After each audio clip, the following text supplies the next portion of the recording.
Welcome to this time-lapse recording of the development process for SYN-OS.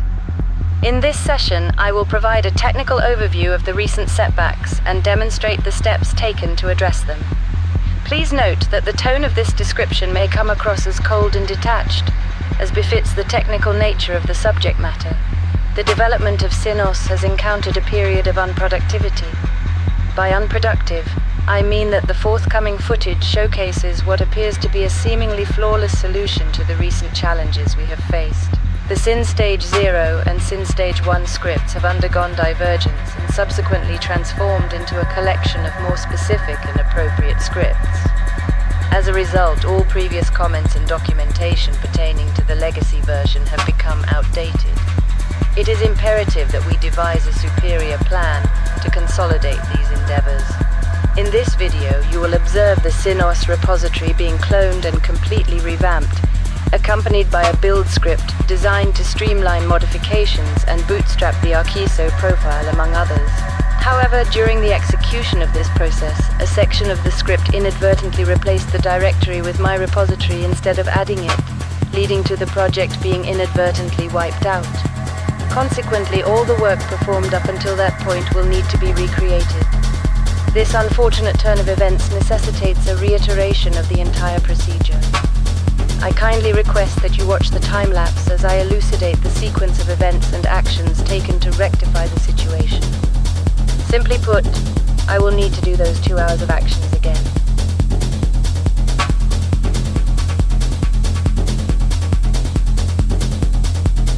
The first action I take after cloning the repository is the removal of the SYN tools directory. This directory is entirely isolated from the project and serves no purpose in its current state. To streamline the development process, I decide to merge the scripts within the SYN installer scripts directory. By doing this, I create a cohesive structure that facilitates better organization and efficiency. To accommodate the new merged scripts, I introduce subdirectories within the SYN installer scripts directory. Alongside these subdirectories, I provide accompanying rebuild-ISO.sh scripts. These rebuild-ISO.h scripts are essential in executing the modifications required for the SYN-ISO profile directory. By automating these processes through a shell script, I ensure that all ISO builds and script modifications remain consistent and free from version control issues.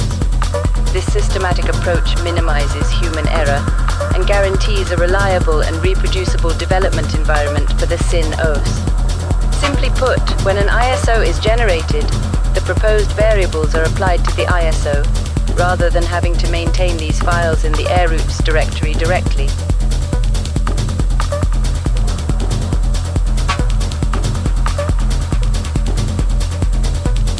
Populating AirRoots. We start by ensuring the rebuild script loads the files from the repository directly into the AirRoots directory, which serves as the foundation of the operating system. It contains essential files and configurations necessary for SYN-OS to function properly. I was going to expand on this to delete these files from the project directory once the ISO was created, ensuring a clean build environment. Dynamic message of the day. I've implemented a dynamic update for the message of the day script. It ensures that users see the latest information when logging into the SYN-OS ISO. This too can now be modified from the repo rather than having to go directly into the AirRoots directory. GraphViz Nodograph tool. To improve organization, I've created a separate directory for the GraphViz Nodograph tool. It helps visualize the directory structure, aiding in understanding component relationships. Installation shell files. The necessary shell files for installation are stored in a designated directory. This simplifies management and accessibility during the installation process. These files are what are required for the ISO to correctly copy over the .dot files and install the necessary packages to install SYN-OS properly.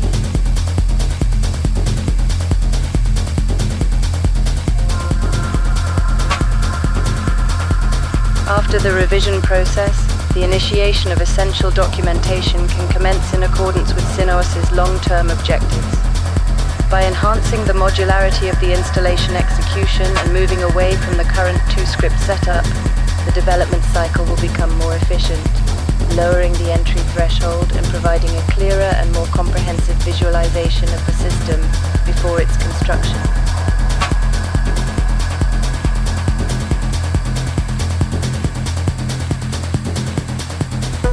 Regrettably, an error has occurred during the final stages of developing SYN-OS. The rebuild ISO-H script, which was responsible for building the system image, has made a critical mistake.